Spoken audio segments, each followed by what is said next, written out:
নমস্কার, আমি কুটুমবাড়ির পম্পা।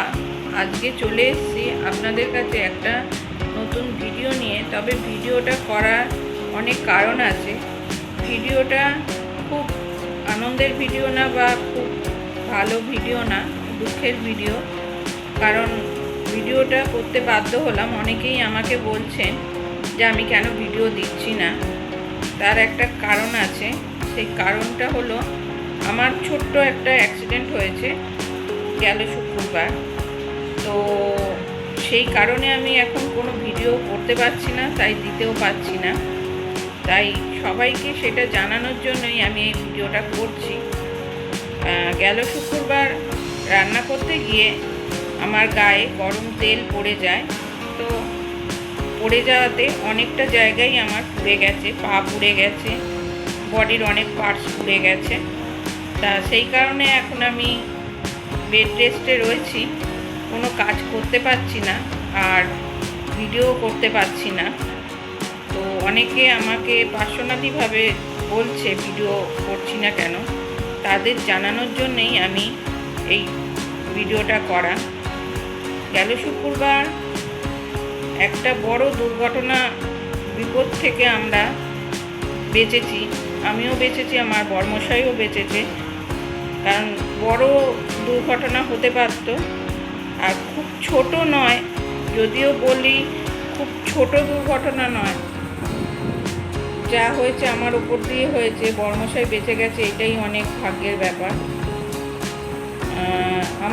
আমার সাথে যেটা হয়েছে সেটা খুব ছোটও বলবো না, আবার অনেক বড়ও বলবো না, এর থেকে বড় হতে পারত। তো যাই হোক, এখন আমি রেস্টে রয়েছি।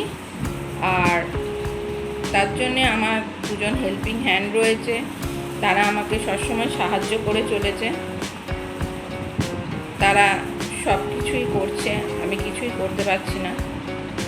তো আমার কি অবস্থা সেটা আমি হয়তো দেখাতে পারছি না, কারণ সবাইকে দেখানোটা ঠিক হবে না।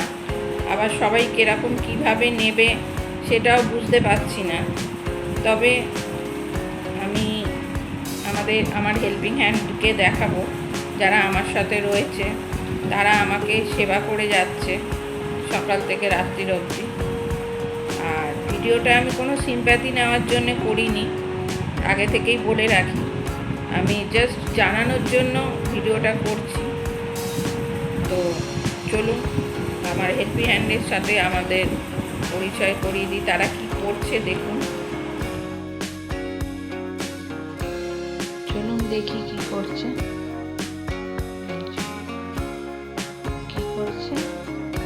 এখন কাঁকরোল ভাজা হচ্ছে। ইনি সকালবেলা চলে আসেন, এসে আমাদের মানে আমার সেবা করেন, যা করার সকালবেলা।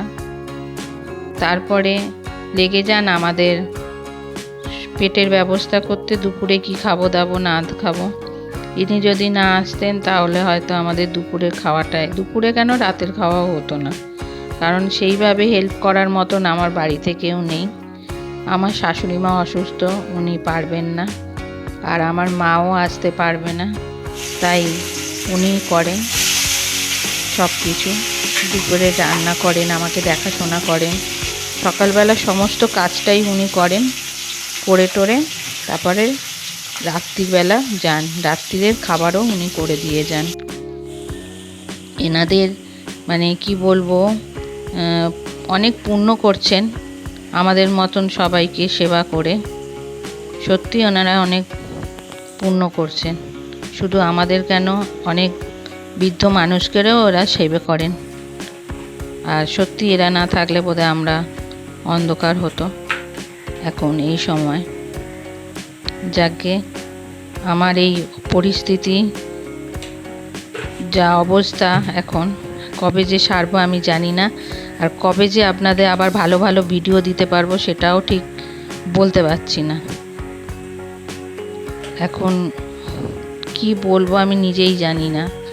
আমি নিজেও বিরক্ত হয়ে যাচ্ছি আমার অবস্থা নিয়ে, আর ভালো লাগছে না।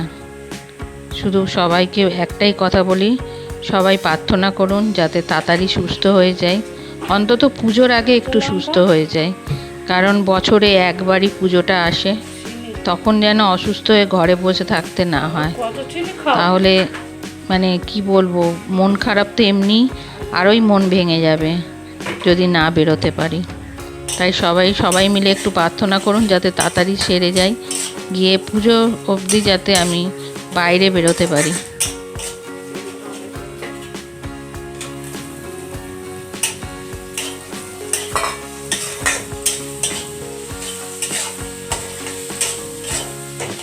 মাছের ঝাল হবে, ওই জন্য ভালো করে কষিয়ে করা হচ্ছে। আজকে একটু মাছের ঝাল খেতেই ইচ্ছা করছে, অন্য কিছু খেতে ইচ্ছা করছে না। আর মন ভালো না, শরীর ভালো না, যার জন্যে কিছু খেতেও ইচ্ছা করছিল না। তাই বললাম একটু কষা কষা করে মাছের ঝাল করো, দুটো ভাত খাবো। এই যে আমার আর একজন হেল্পিং হ্যান্ড, এরা এখন আমার ডান হাত আর বাঁ হাত, এদের ছাড়া আর আমার চলবে না। তো আজকে ভিডিওটা এখানেই শেষ করছি, বেশি বড় করতে পারছি না। আর কি আর বলবো, আজকের মতন টাটা, পরের ভিডিওতে দেখা হবে।